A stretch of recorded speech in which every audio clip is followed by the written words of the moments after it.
Oh, hi there. We're going to talk about sleep disorders, and I need to make sure that we kind of get through this fairly quickly because Mr. Davis and I were talking this afternoon, and we just need to make sure that we hit the high points and kind of skim over some of the points that we don't think are quite as important. So I'm going to skip a few things today. We've already been doing that a little bit, but I want to make sure we get through everything in the time that we need. So I want to talk about insomnia, and I know some of you have insomnia, somna meaning sleep, in meaning not or without.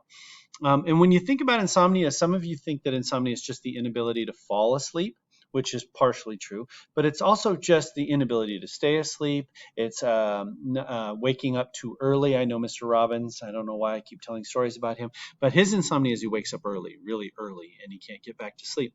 So anytime you are not getting a full night's sleep, that would be considered insomnia. And there are some rules that you can follow, and maybe we can talk about them in class. I will just post them all here and I'll go through them really quickly. You don't want to do anything but sleep in your bed. That's one important thing. And I know some of you use your bed as, your hangout place. Don't do that. That's why you're having a hard time sleeping, maybe. Don't take naps.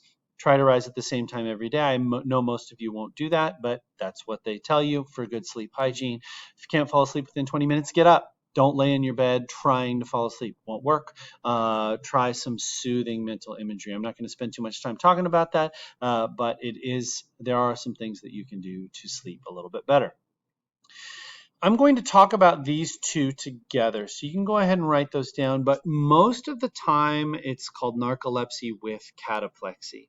And this is a great video. If we have time, I will certainly show it. And what will happen with narcolepsy, and often it's when somebody is aroused, their nervous system is aroused.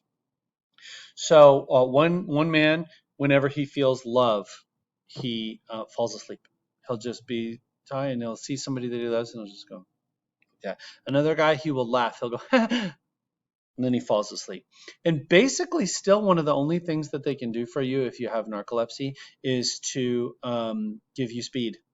Basically, there's not a lot that they can do for narcolepsy. It's a problem with your hypothalamus. It's a problem with your circadian rhythms, and you just fall asleep. The guy in this video right here, he would fall asleep doing dishes. He's broken every rib. He has to wear a helmet when he's walking around his house because he just falls asleep randomly.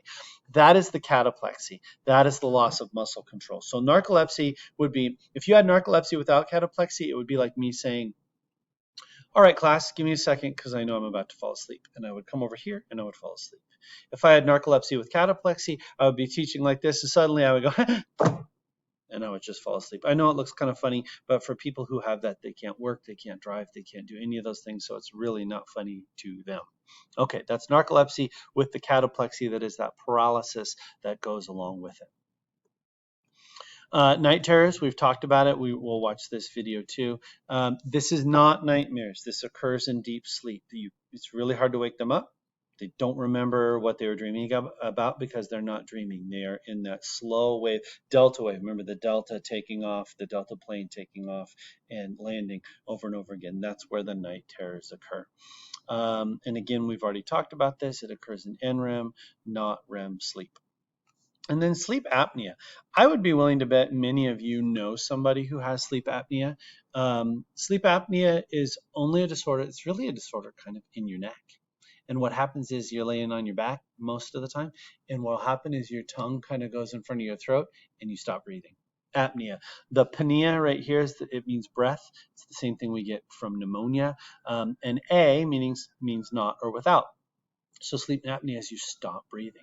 This guy in this video stops breathing for like 90 seconds at one time, and he just does it over and over. And if you have sleep apnea, you get high blood pressure, you get all kinds of problems. It can lead, lack of sleep can lead to Alzheimer's, so many different problems from sleep apnea, and it's super easy to fix because it's not a pill, it's not anything else. They have what's called a CPAP machine, and it's like an oxygen mask, but it creates pressure around your face and it puts pressure in your mouth, so it keeps your airway open. My dad has a CPAP machine because he has sleep apnea.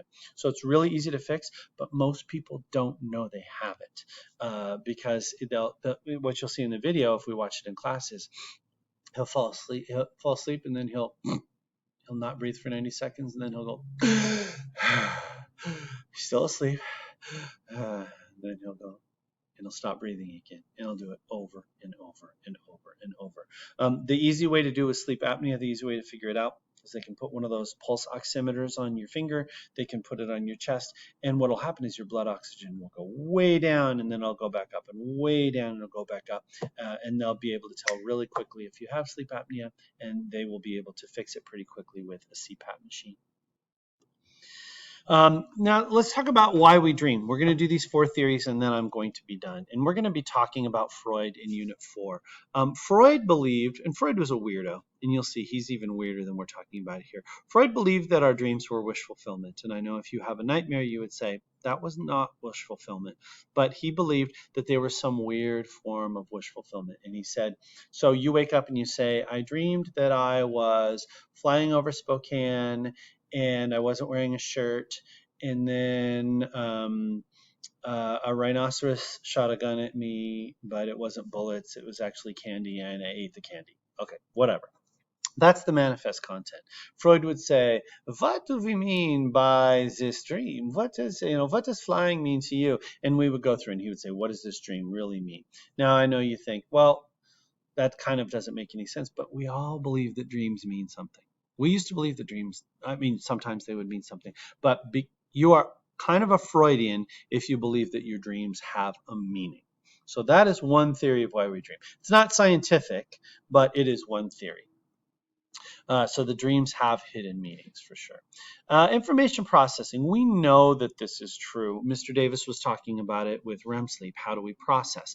Not only how do we process so that we remember things, but how do we process, so like Mr. Davis was talking about in the previous video, so we forget things. If we see a disturbing picture, we might want to put that out of our mind. So they help us sort out the day's events and file or consolidate those memories. That is long-term potentiation.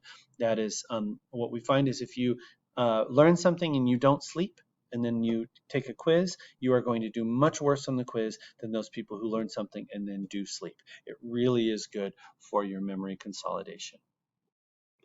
There's the physiological, which Mr. Davis was talking about too, about how it clears out plaque in your brains. That physiological means having to do with your body. So we sleep because it's like the same way a building has a custodian at night. I'm looking out the window at downtown. I'll see buildings with lights on, and the custodians have to come through and clean up for the next day. Your brain has to come through and clean up for the next day.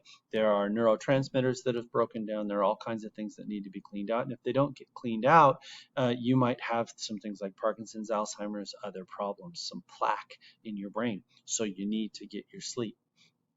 And then the last one is kind of related to 3. It's called activation synthesis. And Mr. Davis has that great way of saying, a lot of times the term is defined in the term itself. So your brain activates. That's the activation. That's kind of the physiological part. And it's randomly activating for the most part. Your brain it's not going through your day in a chronological way. It's just sort of activating a whole bunch of different stuff. And then the synthesis part is because your brain is going bloop, bloop, bloop, firing off in all these weird spots, then your brain says, what does it mean? Well, it doesn't mean anything. Your occipital lobe is firing during REM sleep. Your limbic system is firing. So you're seeing visual and emotion and all these things are being put together. So your brain is activating randomly, and then we synthesize it together to say, what does that mean? Kind of going back to Freud. So in some ways, activation synthesis is an amalgam of all 3 of the previous theories. Your brain activates, it does the thing that it needs to do, but somehow we synthesize that and try to make meaning out of it. Okay, and you can look at this chart, and you might want to, I'll stay on here as I end. Here's a really good looking chart to kind of show you all of those things that we've been talking about. So you can take a look at that.